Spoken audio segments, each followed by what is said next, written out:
Welcome to Tamizha eats. நம்ம இன்னைக்கு பார்க்க போறது ஒரு ஆரோக்கியமான சமையல், ஹெர்ப் ரைஸ் வித் காளான் கிரேவி. இதுக்கு நம்ம பண்ண போறது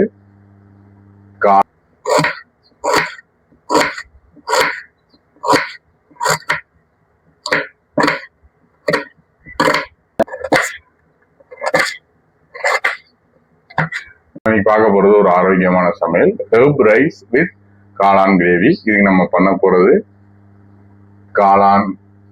ஃபர்ஸ்ட் நம்ம காளான் கிரேவி ரெடி பண்ண போறோம். காளான் கிரேவி ரெடி பண்ணதுக்கு முதல்ல என்ன வேணும்னா, சட்டியை காய வச்சு கொஞ்சம் எண்ணெய் ஊற்ற போறோம். நம்ம கொஞ்சம் எண்ணெய் ஊற்றிக்கிறோம்.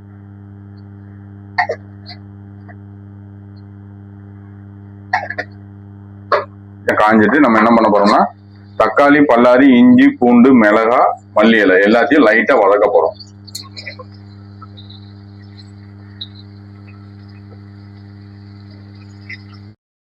நம்ம இப்போ வெட்டி வச்ச தக்காளி, பல்லாரி, மல்லி இலை, மிளகாய் எல்லாத்தையும் நம்ம போட்டு நல்லா அதை வதக்கிக்கலாம்.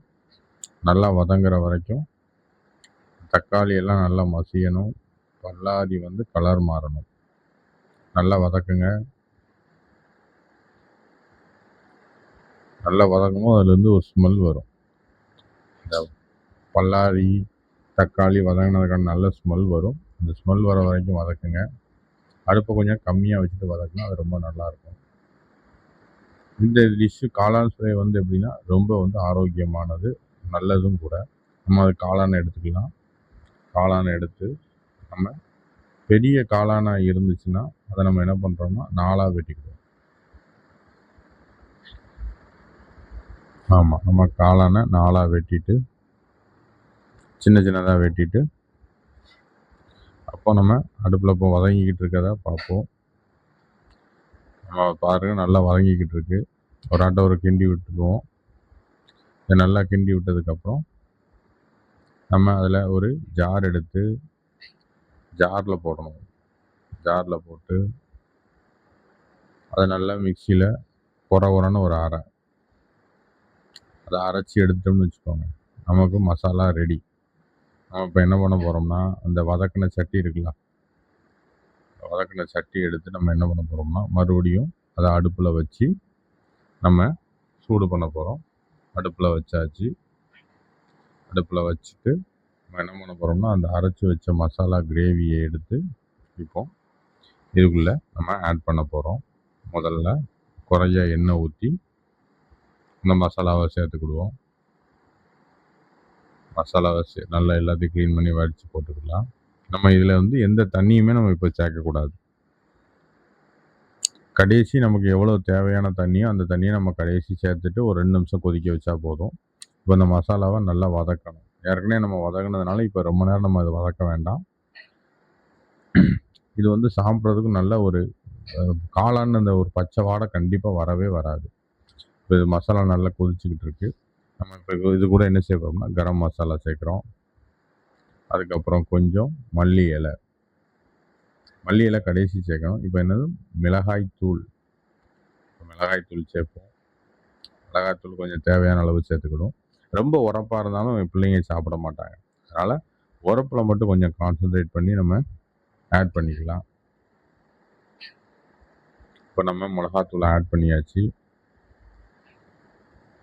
கொஞ்சம் கறி மசாலா பொடி, கரம் மசாலா, கறி மசாலாவும் சொல்லலாம், கரம் மசாலாவும் சொல்லலாம்.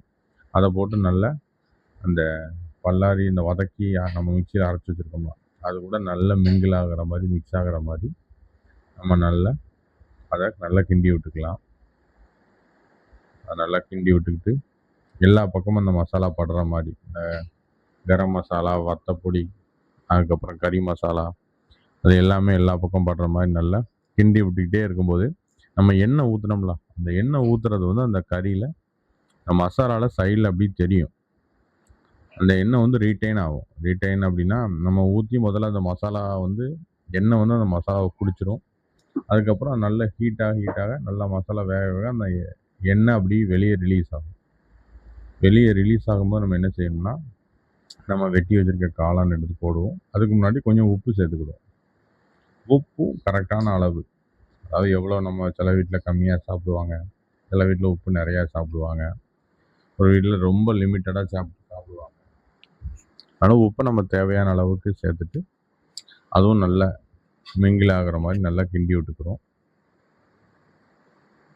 அடியிலலாம் இது பிடிக்க வாய்ப்பு ரொம்ப கம்மி. ஏன்னா நம்ம ஜிம்மில் வச்சு நம்ம கிண்டும் போது நமக்கு நல்ல மசாலா வந்துடும். இப்போ நல்ல எண்ணெய் வெளியே தெரிய ஆரம்பிச்சிருச்சு. நம்ம இப்போ என்ன பண்ண போகிறோம்னா, வெட்டி வச்சுருக்க காளான் எடுத்து இதில் சேர்த்துருவோம். சேர்த்துட்டு நம்ம என்ன பண்ண போகிறோம் அப்படின்னா, காளானை நல்லா விரவி விட போகிறோம். அந்த மசாலாவோட விரவி விட்டுட்டு காளானை நல்லா விரவி விட்டுட்டு அதுக்கு தேவையான அளவு நம்ம தண்ணி ஊற்றி ஒரு 1லேருந்து 1.5 நிமிஷம் இதை கிண்டி விட்டோம்னா போதும். காளான் கிரேவி ரெடி. காளான் கிரேவி ரெடி ஆகிடுச்சு. நம்ம என்ன பண்ண போகிறோம்னா, தண்ணியை மட்டும் சேர்த்துட்டு நம்ம குளித்து கிளம்பி ஆஃபீஸ் கிளம்பிட்டு நம்ம எப்படி இருக்குன்னு டேஸ்ட் பார்த்துடலாம். நம்ம இதை டேஸ்ட் பார்க்கறதுக்கு இது கூட சாப்பிட போகிறது ஹெர்ப் ரைஸ். ஹெர்ப் ரைஸ் எப்படி பண்ணுறதுன்னு நான் அடுத்த வீடியோவில் காமிக்கிறேன். ஹெர்ப் ரைஸ் ரொம்ப நல்லது. நம்ம டேஸ்ட் பார்த்துட்டோம். இப்போ நம்ம டேஸ்ட் பார்க்க போகிறோம். முதல்ல ரைஸை கொஞ்சம் எடுத்துக்கலாம். ரைஸ் எடுத்தாச்சு. அதுக்கப்புறம் காளான் கிரேவி எடுத்துக்கலாம். அதுக்கப்புறம் ஒரு சப்பாத்தி எடுத்து வச்சுக்கலாம். நம்ம இப்போ என்ன செய்ய போறோம்னா டேஸ்ட் பார்க்க போறோம்.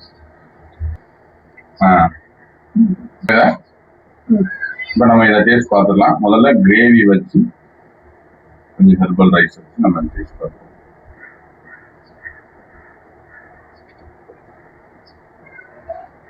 ரொம்ப நல்லா இருக்கு. அருமையான டேஸ்ட். நீங்க வந்து இதை பிள்ளைங்களுக்கு ஃப்ரைட் ரைஸ்ன்னு சொல்லியே நம்ம ஏமாத்தலாம். சூப்பரா இருக்கு. அதுக்கப்புறம் நம்ம சப்பாத்தி கூட டேஸ்ட் பண்ணி பார்ப்போம்.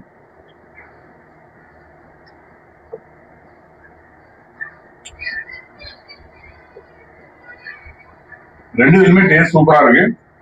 நீங்க இதை கண்டிப்பா வீட்டில் ட்ரை பண்ணி பாருங்க. ட்ரை பண்ணி பார்த்துட்டு எப்படி இருக்குன்னு சொல்லுங்க. இந்த மாதிரி ஹெல்த்தியான ஃபுட்டுக்கு தமிழ் ஐட்ஸை லைக் பண்ணி ஃபாலோ பண்ணிக்கோங்க.